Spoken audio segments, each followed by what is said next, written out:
할렐루야. 하나님께서 오늘도 우리 함께 하십니다. 더 복되고 좋은 것으로 주님께 채우시기를 주님의 이름으로 축원합니다. 오늘 골로새서 말씀 가지고요, 모든 것이 은혜였습니다 라는 제목으로 같이 은혜를 나눕니다. 벌써 2025년 절반이 지나가고 이제 후반기 첫 번째 주일 우리가 지키고 있습니다. 세월이 빠르다는 말이 정말 실감이 나죠. 이제 하반기 첫 주일입니다. 며칠 전에 한 친구가 이런 얘기를 해요. 요즘 너무 바빠서 그냥 뭐가 뭔지 모르겠어. 감사인지 뭔지 글쎄. 제가 우리 맥주 감사주일 지킨다. 언제 끝났어? 언제 지켰어? 그랬더니 요즘은 너무 바빠서 감사인지 뭔지 그냥 넘어갔어. 막 잘 모르겠어.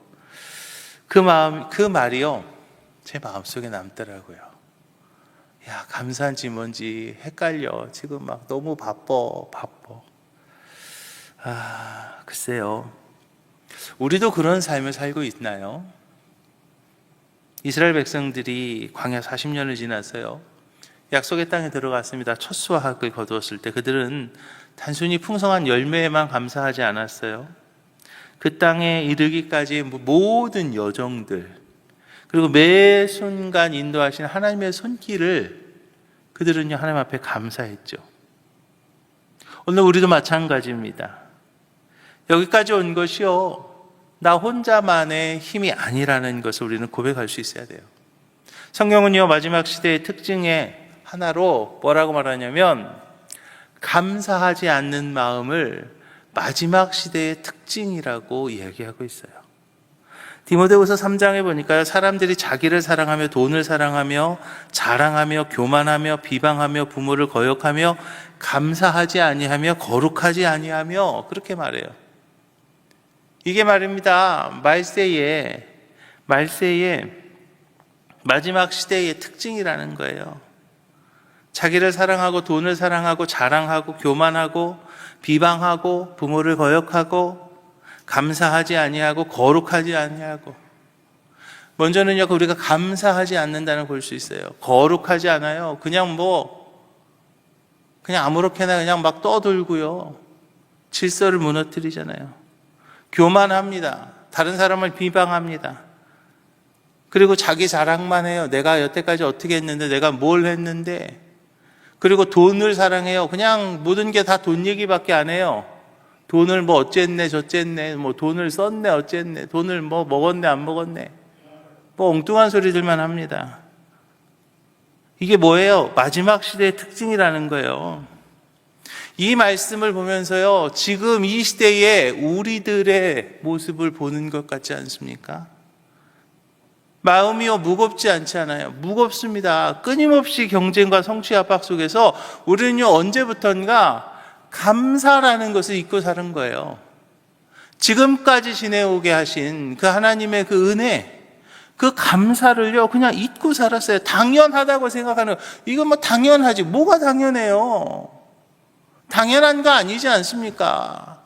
모든 것이 은혜라는 거죠.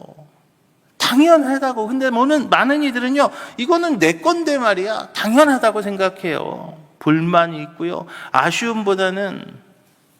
아쉬움이 그냥 언제나 넘쳐나요. 감사하지 못하는 그런 삶을 살아가고 있잖아요. 그래서요, 하나님께서 저와 여러분들에게 선물로 주신 게 있습니다. 그게 뭐냐면 바로 감사의 절기라는 거예요. 얼마나 감사하지 않은지, 얼마나 감사를 잊어버리고 살아가는지 말입니다. 하나님께서요, 감사해라, 맥주절을 지켜라 라고 명령하시는 거예요. 감사를요, 선물로 주신 거예요. 여러분, 맥주 감사죠. 왜 또 감사, 또 절기가 있어. 이게 말입니다, 선물이라는 거죠. 맥주 감사주일이요. 맥주 감사절은요, 우리의 삶에 있어서요, 일시정지의 버튼을 누르는 날인 것을 믿으시기 바랍니다. 맨날 똑같이 살아가요. 그냥 맨날 밥 먹고 회사 가고 또 다시 또 오고 또 퇴근하고 또 자고 또 출근하고 맨날 쉼없이 달려오는 그런 상반기를요, 뒤돌아보고 그 속에서 묵묵히 함께 하신 하나님의 발자취를 바라보는 일시정지, 그 버튼을 누르는 날이요, 바로 맥주감사주일이라는 거죠. 돌아보지 않는 삶은요, 방향성을 잃어버리기 쉽습니다. 그냥 막 가잖아요. 그냥 똑바로 가잖아요. 그러면요, 똑바로만 갈 것 같죠? 천만에요. 갔는데요, 이렇게 뒤돌아보면요, 이게 이미 이렇게 삐뚤삐뚤 가는 거예요.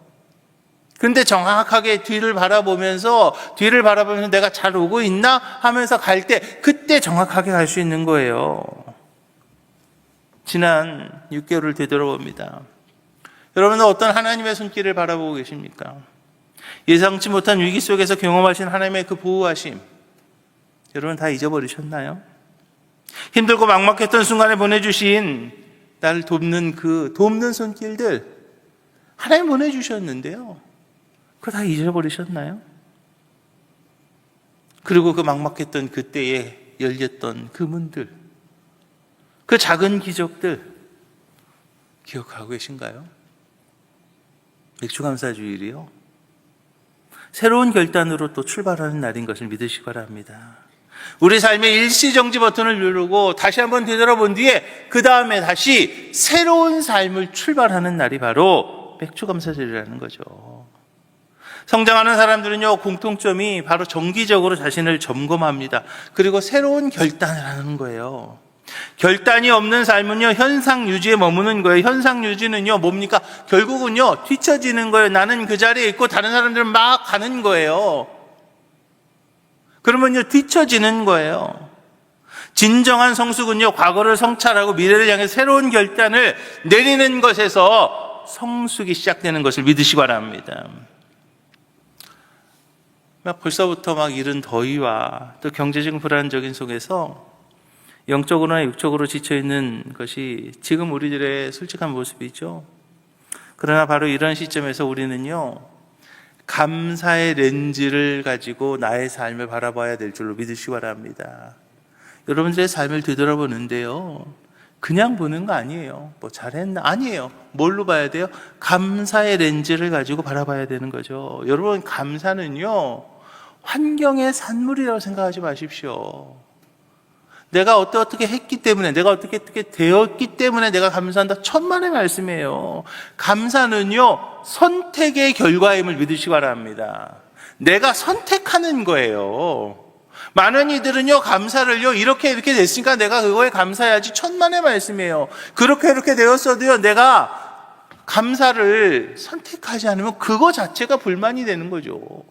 그런데요, 지금 내 삶의 모습 가운데서 내가 무엇 합니까? 내가 선택하는 거예요. 내가 감사를 선택하면 그게 감사가 되는 거죠. 여전히 숨 쉬고 있는 이 생명, 여러분 지금 이 자리에 앉아 계시는 이 모습, 사랑하는 사람들과의 그 관계, 작은 일상들의 기적들, 또 실패와 좌절 속에서도 포기하지 않게 하시는 하나님의 은혜들, 또 아픔과 어려움을 통해서 더 깊어진 하나님과의 그 관계들, 이 모든 것들이 사실은 우리가 감사해야 될 하나님의 선물들인 것을 믿으시기 바랍니다.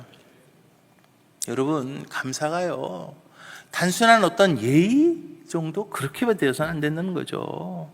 감사는요, 우리의 마음의 문을 열어서 하나님의 선하심을 더 깊이 체험하게 되는 영적인 능력이 바로 감사임을 믿으시기 바랍니다. 오늘 맥주감사절이 여러분들에게 감사의 영을 회복하는, 할렐루야, 감사의 영을 회복하는 전환점이 되시기를 주님의 이름으로 부탁을 드립니다. 그리고 이 감사의 마음이 하반기 여러분들의 삶을 더욱 풍성하고 의미 있게 만들어가는 원동력이 되어야 되는 거예요. 지금까지 상반기 6개월 동안 하나님께서 함께 하셨는데, 이제 후반기를 시작하면서 이제 더 풍성하게 하나님의 은혜를 누릴 수 있는 그 원동력이 되는 것이 바로 이제 감사라는 거죠. 감사하기에 하나님께서 나와 함께 하시고, 감사하기에 하나님께서 나에게 더 좋은 은혜와 더 좋은 축복을 허락하시는, 내 삶을 풍성케 하는 원동력이 바로 감사가 된다는 것을 믿으시기 바랍니다. 감사는요, 하나님 앞에 드리는 가장 아름다운 예배이고 동시에 우리 영혼을 치유하는 가장 강력한, 저는 보약이라고 생각을 해요. 오늘 우리 보약 먹는 날이에요. 감사라고 하는 보약, 그 감사의 보약을 먹는 날이 바로 맥주감사주일이라는 거죠.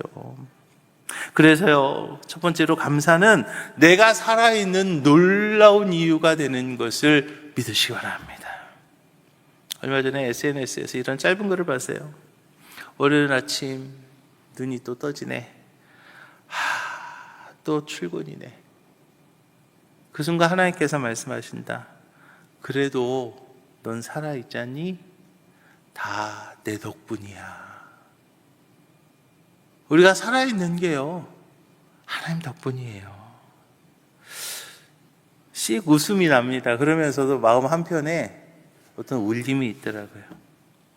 우리는 매일 아침 살아있는 것이요, 정말 감사하다고, 아니요, 매일 아침 살아있는 것이요, 감사하다고 느껴야 되는데 감사하지 않지요. 그냥 당연하다고 생각합니다. 그렇지만 그 생명 하나님께서 주신 것이거든요. 저는 장례를 참 많이 이렇게 다니는 편이에요. 우리 식구들이 많다 보니까 장례가 참 많습니다. 그래서 장례를 많이 이렇게 보기도 하고, 죽음이라는 사건을 많이 이렇게 경험도 하고 보기도 하고 그렇게 살아갑니다. 정말 오늘이라고 하는 이 날이요, 어저께 돌아가신 그분에게는요, 너무나 살고 싶었던 그 시간이었다는 것을 우리는 기억해야 된다는 거죠. 우리가 이렇게 호흡하고 이 자리에 있는 것 자체가 기적 아닌가요? 더 나아가서 우리가 하나님의 자녀가 되었잖아요. 그래서 우리가 이렇게 하나님 전에 나오셔서 하나님 앞에 예배드리고 하나님 앞에 정말 영광 돌리고 찬양할 수 있는, 기도할 수 있는 이 자체가 기적 아닙니까? 성경은요, 우리의 본래 모습을 가감없이 보여줘요. 우리 몰래 누구였습니까? 죽은 자였습니다. 영적으로 죽은 자였어요. 하나님과 단절된 채 아무 소망도 없이 죄의 사슬에 묶여 살았어요. 그러다 결국에는요, 영원한 심판에 이를 수밖에 없는 것이 저의 모습이었고 또 여러분들의 모습이었어요. 그런데 하나님께서는요, 우리를요 가만두지 않으셨죠. 당신의 가장 소중한 아들 예수 그리스도를 이 땅에 보내셔서 우리가 받아야 될 죄의 대가를 대신 짊어지게 하셨어요. 십자가의 모든 것을 주님께서 다 짊어지셨습니다. 그리고 다 쏟으셨습니다. 그리고 말씀하십니다. 뭐라고요? 다 이루었다. 다 이루었다라고 하시면서 저와 여러분들에게 뭘 주셨어요? 영원한 생명의 문을 여신 거죠. 영생의 문을 여신 거예요. 여러분, 이게 바로 복음이지 않습니까? 이 복음이 저와 여러분들에게 있다는 거 아닙니까? 얼마나 감사해요. 아무 자격도, 어떤 조건도 없지만, 그런데 우리는요, 다시 태어났으면 무엇으로요? 은혜로 태어난 거죠. 하나님의 은혜로 우리가 다시 살아난 거예요.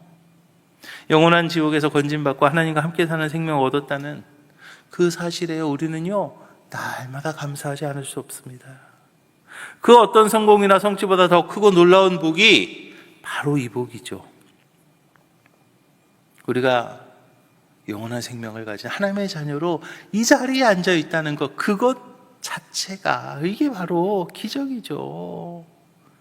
그 기적을 일으키신 하나님 앞에 깊은 감사의 고백과 함께 영원한 생명을 받은 사람처럼, 은혜 받은 사람처럼 우리는 살아가야 된다는 거예요. 이제 은혜 받은 사람으로 우리는 결단해야 되고요, 영생 얻은 하나님의 자녀처럼 살아가겠다고 우리가 결단해야 되지 않겠습니까? 또 감사는요, 내가 살아있다라는 그런 놀라운 일을 깨닫는 것에서부터 시작되는 것을 여러분 기억하시기 바랍니다. 그래서 우리가 두 번째로는요, 남겨진 것에도 감사할 수 있는 그런 마음이 우리 가운데 있어야 될 줄로 믿으시기 바랍니다. 드라마 미생에서 나오는 아주 유명한 대사지요. 우리가 불행한 이유는 가지고 있는 걸 모르고 잃은 것만 셈하기 때문이다 라고 말해요. 우리가 불행한 이유는 가지고 있는 것을 모르고 잃은 것만 셈하기 때문이다. 참 단순한 말입니다. 그런데 들을 때마다 가슴이 뜨끔해요. 우리는요, 잃어버린 것, 채워지지 않은 것, 다른 사람에 비해서 부족한 것만을 보면서 스스로를요, 나는 왜 이거밖에 되지 않나? 라고 하면서 스스로를 불행하게 여기고 있지 않습니까? 하지만 믿음의 눈으로 나의 삶을 바라보면요, 이 얘기가 완전히 달라지죠. 사실 우리가요, 처음부터 가지고 있었던 게 뭐가 있었습니까? 내가 처음부터 가지고 있었던 게 뭐가 있었어요? 내 생명이요?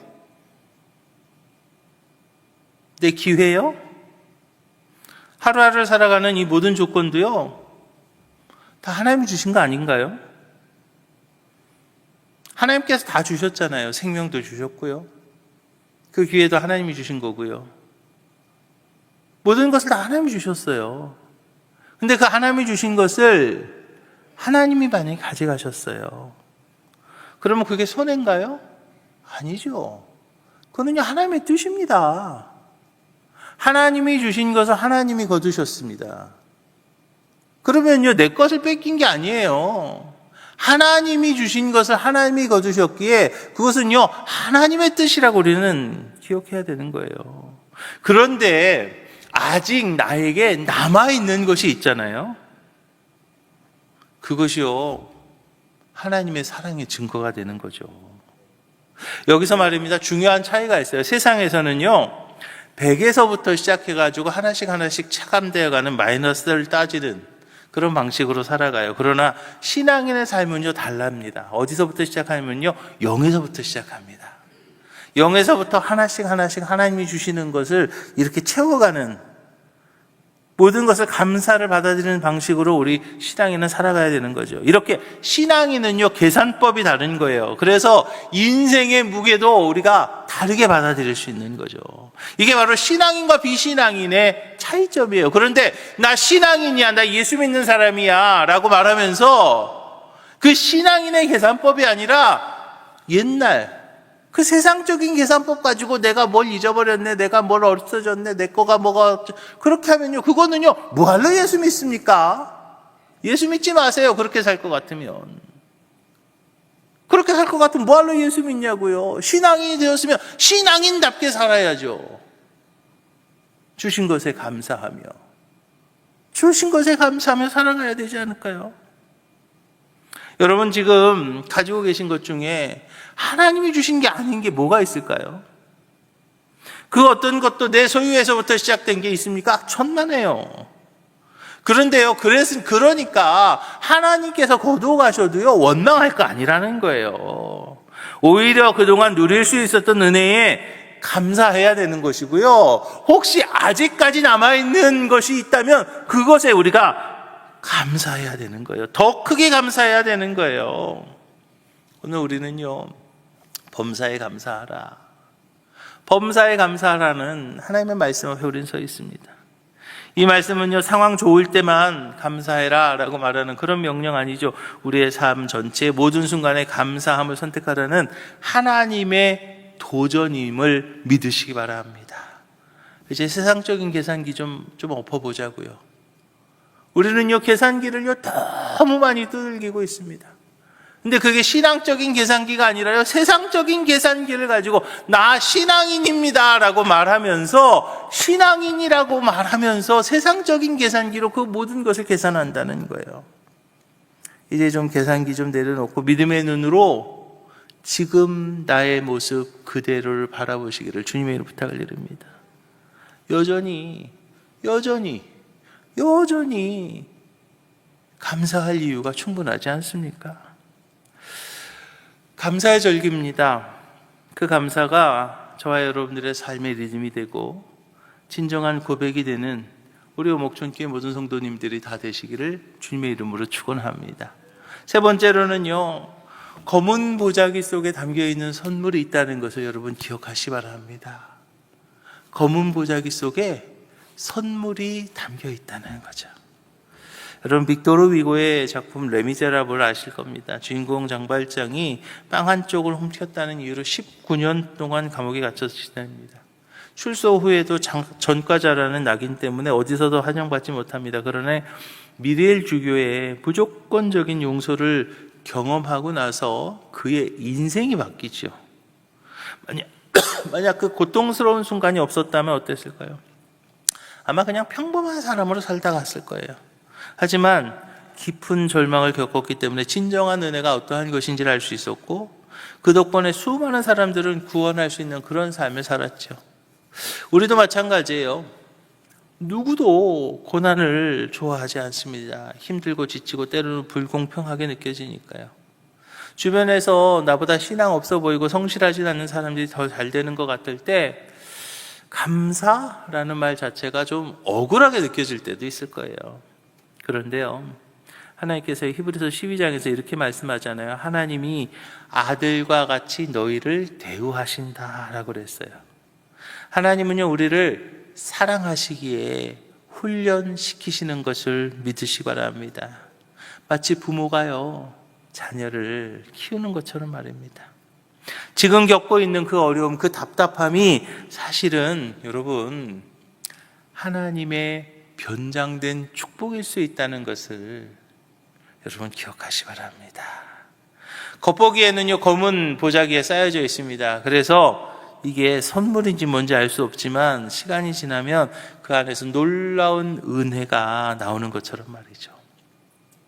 사랑하는 어목전교회 성도 여러분, 지금 여러분들의 삶 또는 여러분들의 상황이 이해되지 않는 그런 모습 가운데 있을지 모릅니다. 그럼에도 불구하고 감사를 선택해 보시기를 주님의 이름으로 부탁을 드립니다. 하나님은요, 여러분들을요 자녀처럼 다루고 계시기 때문이에요.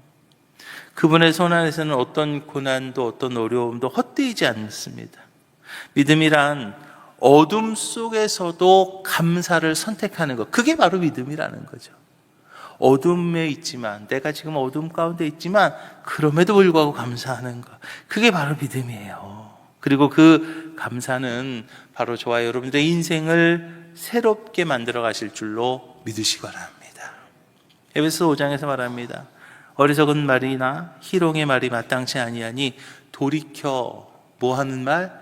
감사하는 말을 하라. 이제 우리의 입술에서요 언제나 감사의 말이 넘쳐나길 주님의 이름 부탁을 드립니다. 데살로니가전서 5장에서 말하잖아요. 범사에 감사하라. 이는 그리스도와 예수 안에서 너희를 향하신 하나님의 뜻이니라. 범사에 뭐 하라고요? 감사하라. 사랑하는 어목중교회 성도 여러분, 우리는 이미 놀라운 은혜를 받은 사람들이에요. 영원한 생명 우리가 이미 선물로 받았고요, 지금 이 순간도 하나님의 손 안에서 우리는요 숨쉬고 있는 거예요. 우리에게 허락된 모든 것은요 결코 당연한 게 아니고요, 모든 것이 다 은혜라는 거죠. 좋은 일이든지 평범한 일이든지 때로는 뭐 이해되지 않는 고난까지도 말입니다. 하나님은요 모든 순간에 우리와 함께 하시고요, 우리를 다듬어 가시고요, 우리를 빚어 가시는 것을 믿으시기 바랍니다. 그래서 우리는요 뭐 할 수 있어요? 감사할 수 있는 거예요. 영원한 생명 주신 그 은혜에 감사할 수 있는 것이고, 지금 누리는 모든 것들에 우리가 감사할 수 있는 것이고요, 그리고 아직 완성되지 않았지만 하나님의 손길 안에 있는 그 고통 가운데에서도 우리가 감사할 수 있는 거죠. 오늘 2025년 맥주감사절기를 지키고 있습니다.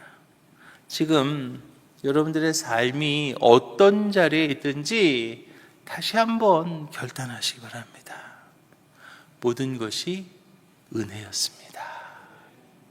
모든 것이 은혜였습니다 라고, 그리고 우리가 그렇게 결단할 때 앞으로 모든 것이 은혜가 될 줄로 믿으시기 바랍니다. 기도하겠습니다. 모든 것이 은혜임을 고백합니다. 영원한 생명 주신 은혜, 일상의 작은 것들까지 채워주신 은혜, 심지어 이해할 수 없는 고난 속에서 일하시는 하나님의 뜻에 감사합니다. 감사할 수 없는 상황에서도 감사하는 믿음을 우리에게 허락하여 주시옵시고, 감사의 삶으로 하나님의 영광을 드러내는 저희들 되게 하여 주시옵소서. 예수 그리스도의 이름으로 축복하며 기도합니다.